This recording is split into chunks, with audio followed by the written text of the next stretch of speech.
Hello everybody and welcome to a new video on my channel. So in today's video I'm going to do a video about The Picture of Dorian Gray by Oscar Wilde, and I'm going to try to do it like spoiler free without, but I will spoil, I would say, the essence of it, but I will not go like into detail and be like this happens and this happens. I will not be spoiling the ending, and I think that most people, and it's a classic, so I think these details have been out for quite some while now, so I could feel like it's okay to spoil those parts. So we have Basil, I'm not sure if you pronounce his name like that, but I'm going to say Basil, and sorry if I'm pronouncing anything wrong, but it's spelled Basil, so I would say Basil. Yeah, I'm just gonna go from my annotations, and this is one of my favorite books, and I do recommend it if you need to read, want to read a classic and into classics. I would say The Picture of Dorian Gray is really good. As well as I know some people do not fully understand the book, and I think that's fair. Not everyone can relate or fully understand a book, but I do think this one is probably a lot easier to understand than Wuthering Heights, but my personal opinion is that Wuthering Heights is better.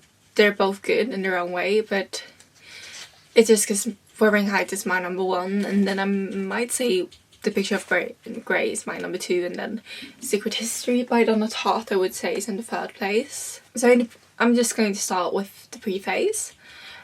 And fun fact, I did in my latest book, I did a preface just because of The Picture of Dorian Gray, because I was just like, I was rereading The Picture of Dorian Gray for maybe I don't know how many times I've read it even, but quite some times now. And I was rereading and I was just like, I really like this with the concept of a preface in the book. So that is why I did preface, because I do feel like I just feel like it gives a beautiful touch to the book. You're explaining it in a more psychological way, and I do think that is something that is just brilliant in a way. It gives it some more edge to the book, I would say. So I think I just personally do like when it's a preface. For some books I do skip the preface, but for The Picture of Dorian Gray I felt like it's written by Oscar Wilde himself, so I read it. Otherwise I wouldn't have read it, because I feel like there's a lot of like, hi, I'm a professor on this university and I think this book is very important and all that, and I'm just like, okay, I'm sorry, but I don't really care that much about that. I want to read a book, but if the author has written the preface themselves, then I will read it, because I feel like it's connected and it's like mandatory, you have to read a preface. So already in the first lines almost, it's written, those who find ugly meanings in beautiful things are corrupt without being charming. This is a fault. Those who find beautiful meanings in beautiful things are the cultivated. For these there is hope. And then I've written like on a sticker, I've written, see things for what they are. Don't be too negative or look for faults in something beautiful. With other words, don't be an idiot. And I did think, the last thing he writes in the preface is, all art is quite useless. And I just think that it's just that all art is quite useless. I mean, in one point it is useless, but in one point it is not fully. Because it's actually in a way useless, because it doesn't really do anything, you just look at it. So in that concept I would say art can be a bit useless, but also art is, I feel like literature is like a form of art. There's a lot of like different ways of art. You have paintings, you have songs, you have literature. Is in a way a form of art. I do not think it's that useless, because I think with literature, with paintings, with music, you can get your message through, and it's what we have done throughout history with art and all form of art. We sometimes have hidden messages, or like small things like our opinions and all that. Like politics can be you know, if you're against something, you can like show that through your art. You know, like music is a great example, or in literature, in poems being a bit covered with the poems and having double meanings, hidden meanings in the meanings about what you think. It can be obvious for some, and for some, you know, it isn't like that you write it directly out, but if you think, you'll realize it and get the message. And throughout history, that can be, you know, that women's rights and the women should have more rights and equality and all that. So I do think that the art isn't really useless, because, you know, you can carry meanings through it. But to think when Oscar Wilde lived, I would say that, I mean, it did become some things through art. I would say Marrying for Love, I know that there's some paintings for it, you know, when, I do not remember the name of the painting, but it's quite famous. The one where a young woman is to marry an old man, and then you can see ghosts of the man being like there and disapproving, and then we have the lover of the girl, the young girl, also disapproving kind of in behind, but no one is really saying anything and letting it happen, because that's, you know, how it is. So like for those paintings, you can see like the disapproval from others behind and just showing that, and maybe through the painting, you know, having like saying like, hey, it's wrong to just marry a young girl off when she's in love with someone, and just marry her off to some old man, and they will never be happy, never be in love with all of that probably. So, you know, you can send messages through art. So that's, you know, I think art isn't useless. And we do know Oscar Wilde is sending us a message through this book as well. Thinking of his book and thinking of art as a painting that gets painted off Dorian Gray, I feel like you understand why he could claim all art is quite useless. If you think about how Dorian Gray acts over the painting and all the terms he does for that painting, I think I could go on and write essays about what Dorian Gray does. How he changes is a really stunning thing to analyse. How he just changes because of the painting, all the things, how he almost goes from being a sane person to, okay, a bit insane. You'll see if he gets very insane or if it changes, but I can just say it kind of goes insane. But I think you can see that quite early on in the book already, how he changes. So I feel like I'm not really spoiling anything, but how he just is just fascinating. I think it's a very good written book as well, I have to say that. And here I have my clever writing, I think. Okay, so it's describing, when they're describing Dorian Gray, and it says, he is some brainless, beautiful creature who should always be here in winter when we have no flowers to look at, and always here in the summer when we want something to chill our intelligence. I just like that. And then, the ugly and the stupid have the best in the world. And then, but if they know nothing of victory, they are at least spared the knowledge of defeat. And then a little bit later on, I also have, we shall all suffer for what the gods have given us. Suffer terribly. And I just think, you know, those is just like, there's so many things that, you know, here, which I like to call clever writing, where there's like a lot of double meanings they can have. And also like the impact it has on the story. I feel like there's a lot of meanings that are just like, in a way, foreshadowing the story, and also like just very interesting to analyze overall, I think. And just, yeah, it's very thoughtful, you know, what he has written. He has thought these words through. The author is well aware of the meanings. It could mean this, it could mean that, and it could mean that. And it probably means everything that you think it could mean. And that's why I would say clever writing, because it has so many double meanings. So this is like a video, it's an overall, so I'm not going to go into it and say too much, because I'm going to do this spoiler free in a way. I'm going to try not to go too far in the end of the book, I would say. So I feel like there's a lot of extensively written sentences, and I have a form of love for extensively written things, just like when it's like the soul. It sounds very weird now, maybe, but I feel like the poets, the literature, and poems lovers I would say.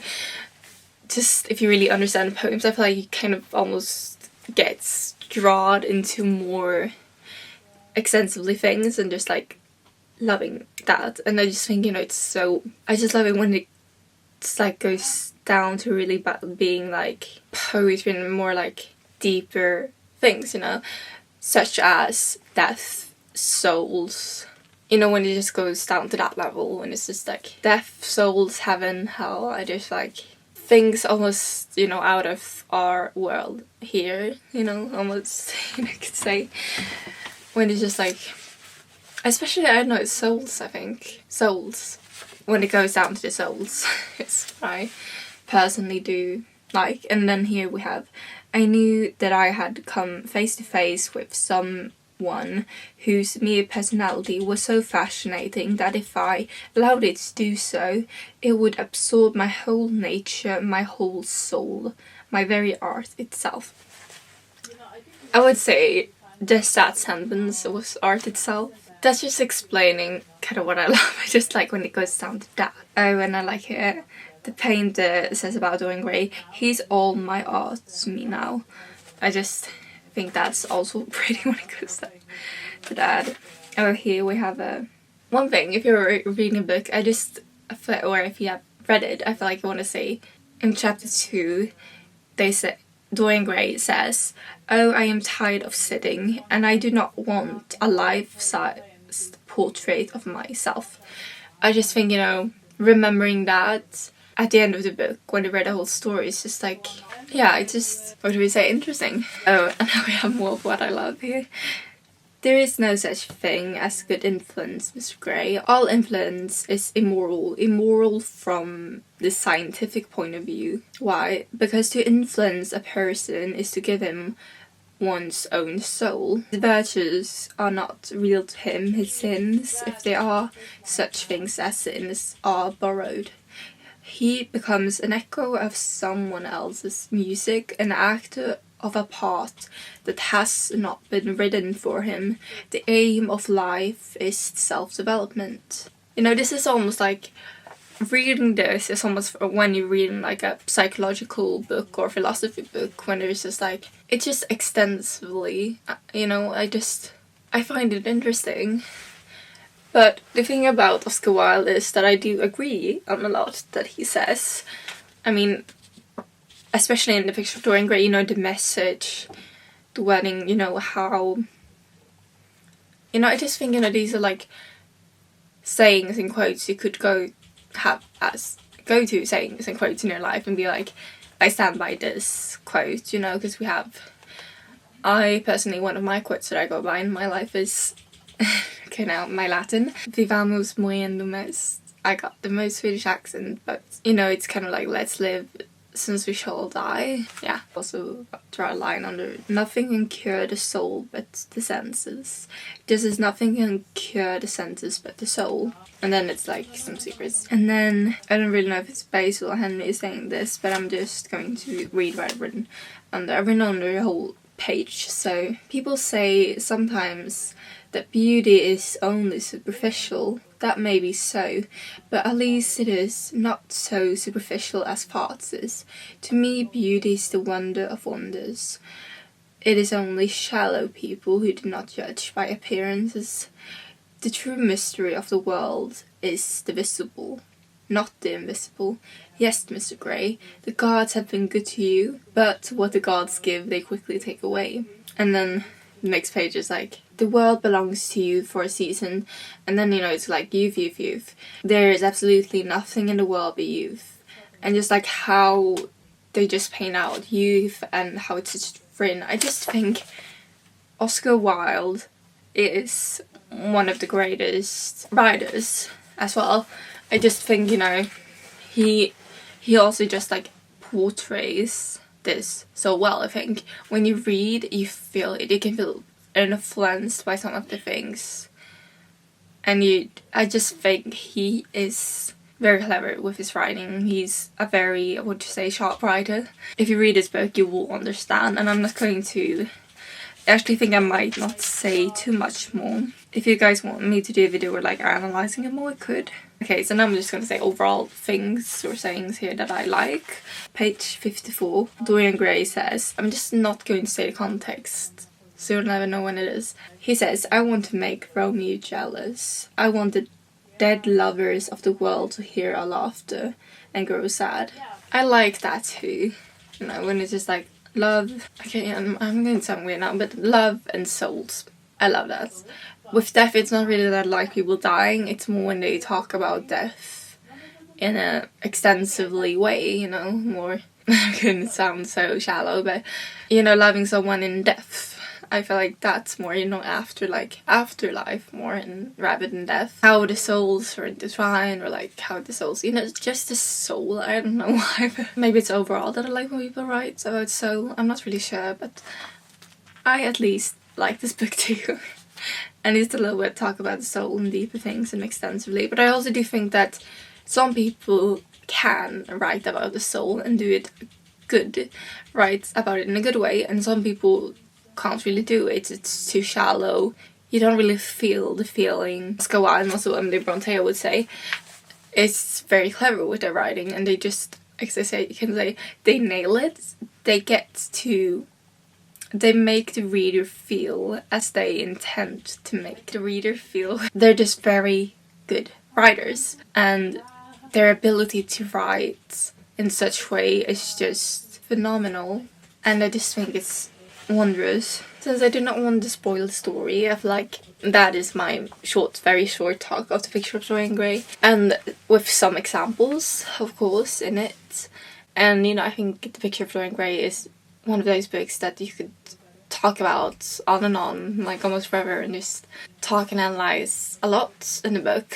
You can analyze the ending, you can analyze what happened, what we think would have happened if something didn't happen, all that. I just think that the book is just a very well written book, and it's just a timeless classic, I would say. I think I at least hope that it will remain a classic, because sometimes some books are put as a classic and we think, why is this a classic? Shouldn't be a classic, and gets away.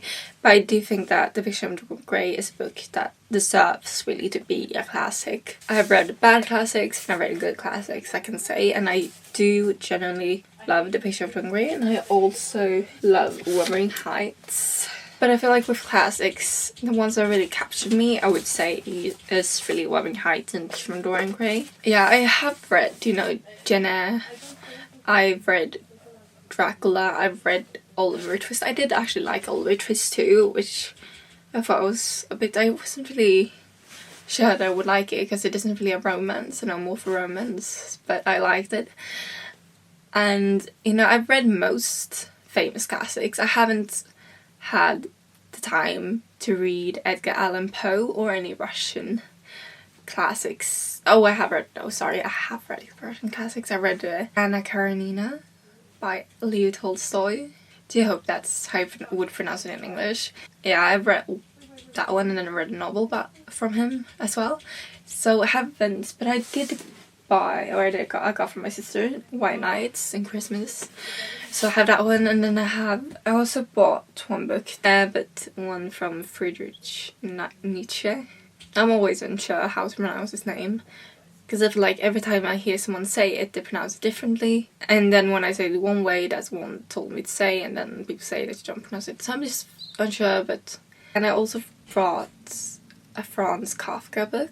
I will pick it up during the spring, and I'll do a video on those books. Because right now I do have a lot in my life, so I don't really have time. So yeah, so thank you so much for watching this video, and goodbye.